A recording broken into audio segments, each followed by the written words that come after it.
아마 많은 분들이 어리다, 힘이 없다, 삼촌한테 휘둘렸다 이런 이미지를 많이 떠올릴 텐데요. 사실 단종이 왕으로 즉위했을 때 지금까지 조선에서는 없었던 역대급 정통성을 지닌 왕이었습니다. 조선을 태평성도로 만들었던 왕 세종, 그리고 이 세종의 뒤를 이어 능력을 인정받았던 문종, 세종과 문종의 뒤를 잇는 적통 중에 적통인 왕이었죠. 이처럼 세손, 세자, 왕이라는 그야말로 정통 루트를 차례대로 거친 조선의 유일한 왕입니다. 그리고 단종의 엄친아로서의 모습을 볼 수 있는 대표적인 사례 하나, 조선왕 중에 최초로 궁궐에서 태어난 왕이에요. 문종까지는 다 사저에서 태어났어요. 아버지가 그 당시까지는 왕이 아니었다는 거죠. 그러나 단종 같은 경우는 문종이 세자로 있었기 때문에 궁궐 출신 최초의 왕이다. 이런 모습을 보면 단종은 출생부터가 축복이었구나. 그렇지만 우리가 항상 생각하는 이 단종의 모습, 삼촌인 수양대군에 의해 강제로 왕의 자리에서 물러날 수밖에 없었던 단종. 그런데 제위 시절 단종의 모습은 거의 가려져 있어요. 그래서 이 단종이 왕위에 오르고 실제 어떤 정치를 했는지 오늘 조선의 왕이 읽어드립니다에서는 조선의 6번째 왕 단종의 진짜 모습 읽어드리겠습니다.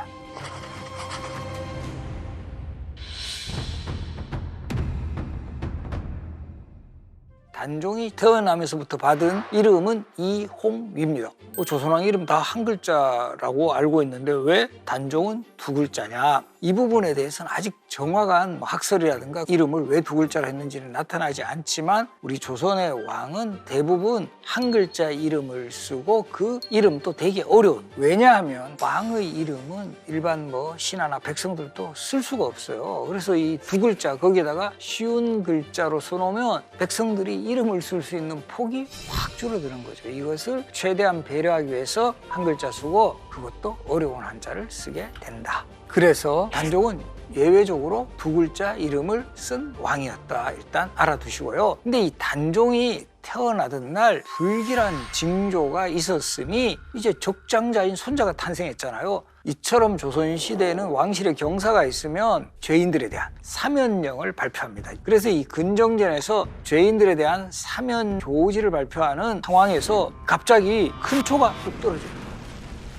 그러다 보니까 단종이 불운한 생애를 맞이했으니까 이게 뭔가 그 징조를 보이는 것이 아닌가 이런 생각을 하시는 분들도 많은데, 사실 이런 좀 불길한 징조에 관한 기록은 실록에서도 꽤 나옵니다. 정종 때 천도한 이유 중에 하나가 까마귀하고 부엉이가 많이 울었다. 그래서 이런 불길한 징조를 극복하기 위해서 천도를 해야 되겠다. 이런 방식의 논리들이 꽤 많이 나와요. 대표적인 게 자연재해예요. 홍수라든가 가뭄, 특히 지진 이런 것이 계속 일어나면 이건 뭔가 불길한 징조다. 그리고 그때마다 왕이 하늘에도 잘못을 고하는 이런 의식이 진행이 됩니다. 그런데 조선 후기로 갈수록은 왕이 태어났을 때 상스럽다는 기록들이 자주 보여요. 정도 같은 경우도 사도세자가 꿈에 용이 나타났다. 그리고 이제 정조가 태어나셨다. 철종은 강화도령으로 있다가 이제 왕으로 모셔오는 그때의 기록을 보면 왕이 되던 날 무지개가 뜨고 양하나루에 양떼가 꿇어 앉았다. 이제는 양까지 등장하는데 어쨌든 그 시대에는 상스러운 징조가 있으면 왕이 더 잘 될 거다. 근데 사실 따지고 보면 우리 철종 같은 왕 그렇게 상스러운 조짐이 있어도 왕으로서 그렇게 큰 역할을 하지 못했잖아요. 그러니까 그런 것들은 꼭 일치하진 않는다. 그런 기준에서 본다면 이제 후대 사람들이 단종의 불운한 모습하고 연결시키면서 이 부분을 강조를 했다. 이렇게 해석을 하면 될 것 같습니다. 그런데 단종은 정말 이 초가 떨어졌기 때문일까요? 어머니가 단종을 낳고 그 다음날 사망을 해버려요. 탄생 그 다음에 어머니가 돌아가신 거예요. 이거 가장 불운한 모습일 수도 있죠. 그러나 만약에 단종이 이런 불운한 징조가 있었다면 왕이 되기도 힘들었겠죠. 그러나 큰 탈이 없이 세종 30년에 세손의 책봉이 되고 그로부터 2년 뒤 문종이 즉위하자 세자의 책봉이 되었던 단종 무사히 왕이 되는 코스를 밟아가게 됩니다.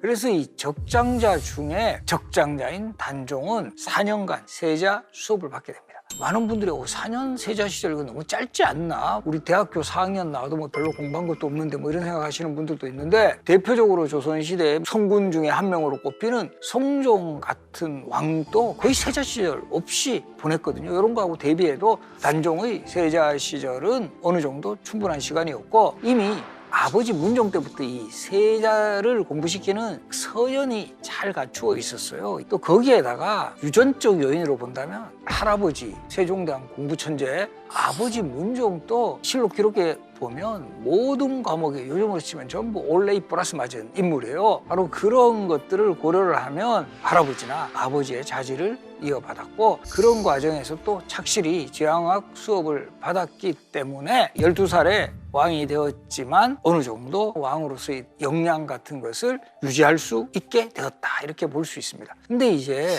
아버지 문종이 갑자기 돌아가시고 어머니도 단종을 낳은 그 다음 날 돌아가셨기 때문에 이 왕실에서 단종을 지켜줄 어른이 없었다라는 이런 상황은 문종도 되게 마음에 걸렸던 것 같아요. 그래서 죽기 전에 자신을 가장 따랐던 대신에게 유언을 남깁니다. 이런 대신들을 우리가 고명대신이라고 하는데 그 중심에 섰던 인물이 김종서입니다. 그런데 이제 황표정사라고 해서 이 당시에 단종이 너무 어리니까 단종이 이제 사람들을 잘 모른다라는 거죠. 그래서 김종서라든가 황보인 같은 사람들이 자신들이 선택한 사람을 노란색으로 표시해서 정치를 했다 이런 뜻으로 황표정사라고 하는데 바로 이 황표정사를 통해서 일단 인사권은 고명대신들이 장악을 해나갑니다. 그렇지만 단종이 대신들의 말을 무조건 따른다거나 그런 모습이 아니라 대신들이 어떤 그 세종 때 제도 같은 거를 폐지하라고 요구를 할 때도 그런 이유가 있을 거다. 이 본인이 의견이 있을 때는 거기에 대해서 확실하게 자신의 입장을 보이고 그래서 나이는 비록 어렸지만 발전이 기대되는 그런 왕이었다라는 거죠. 그래서 정말 비극적으로 왕의 자리를 빼앗기지만 않았더라도 단종은 상당히 능력을 발휘할 수 있는 그런 가능성이 있는 그런 점은 분명했다.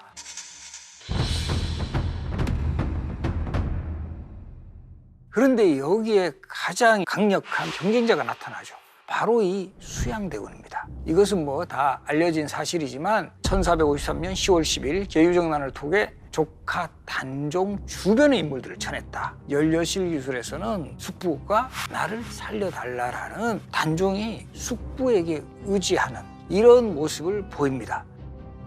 왜 그러면 단종은 수양대군이 계유정난을 일으키는 이 상황을 전혀 대비하지 못했을까? 사실은 단종이 왕이 오른 시기부터 여러 참모들이 수양대군을 경계할 것을 상당히 이제 충고해 나가요. 왜냐하면 수양대군은 정치적 야심도 많고 뭔가 우리도 약간 그런 인물 있잖아요. 만만치가 않다. 그래서 이제 조정에서는 수양대군을 경계하고 의심하는 그런 상황에서 오히려 수양대군은 약간 역행보라 할까요? 가장 먼저 한 일이 자진해서 고명사은사를 자청합니다. 3, 4개월이 걸리는 험한 여정이고 또 국내에 본인이 얻게 되면 정치적으로 약화될 수도 있죠. 그런데도 불구하고 사은사를 자청을 한가? 왜 그랬을까요? 물론 가장 큰 이유는 뭔가 이게 단종을 위협하지 않을까 하는 그런 의심을 피한다. 바로 이렇게 단종의 즉위를 정말 공식적으로 알리는 사람이 설마 뒤통수 치겠어? 누가 봐도 수양대군이 단종을 위해서 이 중국행을 스스로 선택했다라는 걸 확인시켜주는 사례죠. 그러다가 이제 이번에는 수양대군이 단종의 혼인까지 청합니다. 왜냐하면 이때까지 단종이 아직 혼인을 하지 않은 상황에서 단종이 혼인한다는 거는 아들이 생길 수 있는 상황이죠. 그러면 단종에게 아들이 생기면 당연히 단종의 아들이 왕위를 계승하는 그런 시스템이니까 그것을 적극적으로 후원하는 수양대군. 야, 저렇게 괜찮은 삼촌 또 있어? 그래서 경계를 또 풀게 된다. 그리고 또 3단계 있습니다. 상당히 치밀하죠. 그 국혼을 주장한 한 넉 달 뒤에는 단종이 어떻게 하면 훌륭한 왕이 되실 수 있습니다라는 핵심 요약 정리문 딱 정리해가지고 올립니다. 이런 모습까지 보이니까 단종의 입장에서도 야, 우리 삼촌 진짜 내가 잠깐이라도 의심하고 이런 것들 좀 본인이 좀 미안해. 하지만 이 수양대군에 대한 의심을 하는 이런 세력들이 있어요. 왜냐하면 수양대군이 역대병유라는 책이 완성이 되었을 때는 공로자들에게 직급을 올려야 된다. 이런 어떻게 보면 약간 월권에 해당하는 이런 행동을 사실 보이기도 했거든요. 그런 의심들이 많아지자 단종이 수양대군을 위한 포고문을 발표합니다. 가장 핵심적인 내용은 수양은 정말 훌륭한 삼촌이니까 나를 절대 해치지 않는 사람이다. 좋은 사람이다.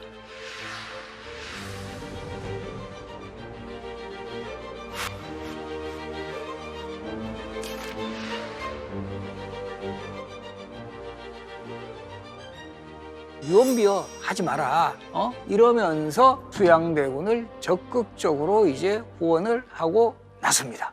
그런데 바로 이렇게 수양대군이 그야말로 충성맹세문 올리자마자 거의 한 달 만에 일어난 사건이 바로 계유정난입니다. 이건 결과적으로 계속 자신에 대한 의심을 풀어놓은 상황에서 거사를 일으키는 거죠. 그래서 이 계유정난에 대한 자세한 이야기는 세조가 주인공인 세조편에서 이제 제가 다시 자세히 소개하겠습니다. 그래서 이제 계유정난 이후에는 단종이 확실하게 압박을 받은 것은 분명해요. 왜냐하면 1453년 5월 정도, 그러니까 계유정난이 일어나기 한 5개월 전에 종친과 대신들, 대관들까지 합류해서 열흘 동안 매일 혼인 문제 이야기 나와요. 하지만 국헌에 대해서만은 단종이 강하게 반대를 합니다. 상중에 나는 혼인 절대 할 수 없다. 내가 결단코 들어줄 이유가 없다라면서 아주 단호한 이런 태도를 보여서 계유정난 이전에는 국헌을 피할 수 있었습니다. 그러나 계유정난이 성공한 이후에 이제는 완전히 단종 자신의 의사가 거의 관철되기가 힘들었어요. 그리고 아예 이때 수양대군은 권력을 잡은 상태니까 이 수양대군이 거의 협박에 가깝게 단종을 국헌을 성사시키게 됩니다. 그 이후에도 단종은 왕으로서 계속 자리는 지켜나가요. 이런 상황에서 수양대군은 오히려 불안해지는 거예요. 내가 이렇게 계유정난을 일으켜가지고 세력들을 포진시켰는데 왕의 자리에서 지속을 하고 있으니까 또 거기다가 수양대군 입장에서는 단종이 성인이 되어 나가면 더 불안해지는 거예요. 이런 속에서 수양대군은 단종을 압박하는 작전이랄까요? 여기에 돌입을 해요. 종친 중에서 수양대군을 가장 경계하고 있었던 인물이 바로 세종의 6번째 아들 금성대군이었거든요. 그래서 이 금성대군에다가 해빈양씨라는 인물이 있고요. 누나 경혜공주의 남편인 정종과 같은 단종 세력들을 역모의 움직임이 있다. 이런 논리로 제거해 나가는 이런 모습을 보입니다. 그래서 이제 단종 입장에서는 이제는 나의 오른팔 왼팔 다 자르는 거는 이제는 왕위를 내달라라는 그런 요구다라는 걸 확실하게 알게 된 거죠. 그렇게 하면서 단종이 했던 말 빨간 줄 딱 쳐야 되는 부분입니다. 수양숙부는 주공의 길을 택하지 않는구나. 이게 무슨 말이냐면 주나라의 무왕의 동생으로 어린 성왕이 즉위하자 어린 왕을 보좌하고 자기는 왕의 자리를 하지 않은 그런 주공. 주공은 중국 역사에서 어린 왕을 가장 잘 보필했던 그런 인물이에요. 어떻게 보면 단종은 수양대군에게서 주공의 길을 바랐는데 결과적으로 수양대군은 당태종의 길을 선택을 합니다. 결국 단종은 상황으로 물러나면서 경복궁에는 세조가, 본인은 이궁으로 있었던 창덕궁으로 들어가게 됩니다.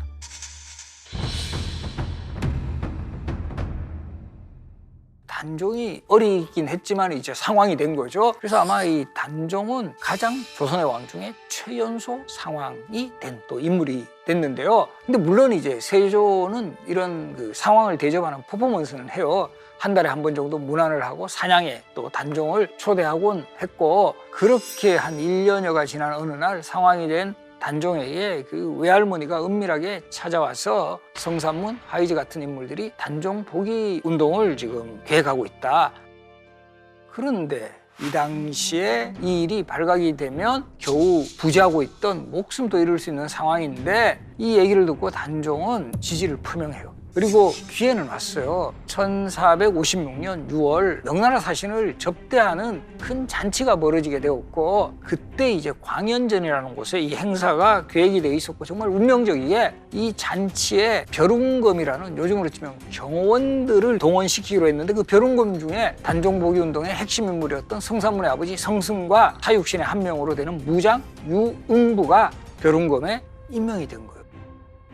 이건 정말 암살하기 좋은 그런 여건이었는데 이때 또 한명회가 촉을 발해요. 한명회가 미리 연회장을 방문합니다. 그래서 이 둘러보고는 이게 너무 연회장이 좁고 또 날씨도 더우니까 칼을 찬 호위병을 들이지 말라고 지시를 했고 세자도 참여시키지 말자.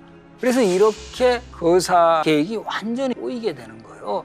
그러다가 이 거사를 준비한 이들끼리도 그대로 거사를 해야 된다라는 입장하고 이거는 뭔가 이 하늘이 또 다른 날로 선택하겠다. 연기를 해야 된다. 결국 결론은 성산문 박평년의 주장대로 거사가 연기가 되었는데 우리가 지금도 그렇지만 이런 계획 연기되면 꼭 이탈자 나옵니다. 이때 단종복위운동에 함께 참여하려고 했던 김질이라는 인물이 너무 두렵잖아요. 그래서 장인인 정창손을 찾아가서 큰일 났습니다. 제가 어떻게 할까요? 바로 사이 손잡고 보변을 해버립니다. 그래서 궁에 있던 세조가 이 사실을 모두 알게 되고 관련자 전원 체포, 국문을 직접 하게 됩니다. 이때 단종복위운동에 참여했던 분 중에 핵심 인물 6명을 훗날 남효온이라는 인물이 정기문을 쓰면서 바로 6명을 딱 지정한 게 지금의 사육실입니다.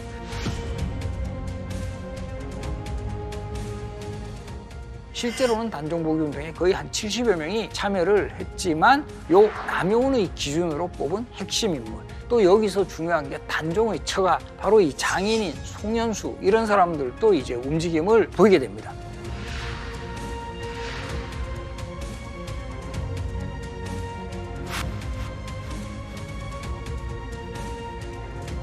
그래서 단종을 유배 보낸 곳이 바로 지금의 영월의 청룡포라는 곳입니다. 그래서 영월의 청룡포는 지금도 이렇게 보시면 삼면이 강으로 둘러싸여 있고 그야말로 뭐 유배지로서는 아주 적절한 지역일 수 있어요.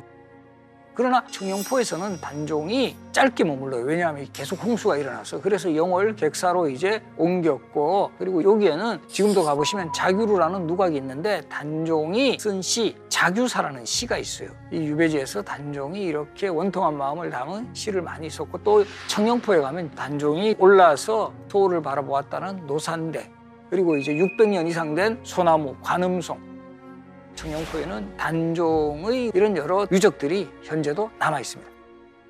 그리고 또 이때 금성대군의 복위운동까지 일어나니 이 결국 유배지에 있는 단종에게 세조는 사약을 내리게 됩니다. 하지만 이 실록의 기록에도 보면 단종이 스스로 목을 메고 죽었다 이렇게 자살로 기록이 되어 있는데 실제 이 세조가 사약까지 보낸 거 보면 세조에 의한 죽음임은 분명하다. 그리고 이 단종은 죽은 후에도 시신도 챙기지 못하고 방치되어 있었는 걸 당시 영월의 향리였던 엄흥도라는 사람이 그야말로 목숨을 걸고 장사를 지내줬고 그 자리가 바로 지금의 영월에 있는 단종의 무덤, 장릉에 있는 자리예요. 단종의 무덤은 중종 때 단종 무덤을 찾는 과정에서 이제 본격적으로 알려졌고 오늘날처럼 장릉이 된 것은 숙종 때 단종이 복권이 되면서 단종이 죽은 지 거의 한 230여 년이 지난 뒤의 일이었고요. 그리고 이제 단종하면 우리가 항상 그 기억나는 게 어린 왕. 그래서 사실 단종이 영월에서 사망했을 때 나이가 17이에요. 조선시대 왕 중에 성종은 13살, 뭐 숙종도 14살. 근데 우리 특히 숙종 같은 왕은 그 뭐 영화나 드라마 하면 상당히 장성한 배우가 배역을 맡는데 나이 2살밖에 차이 안 나지만 단종은 항상 어리고 불쌍한 이미지. 이 결과적으로 이런 단종의 비극적인 모습을 전해주려는 그런 의도가 남아있다.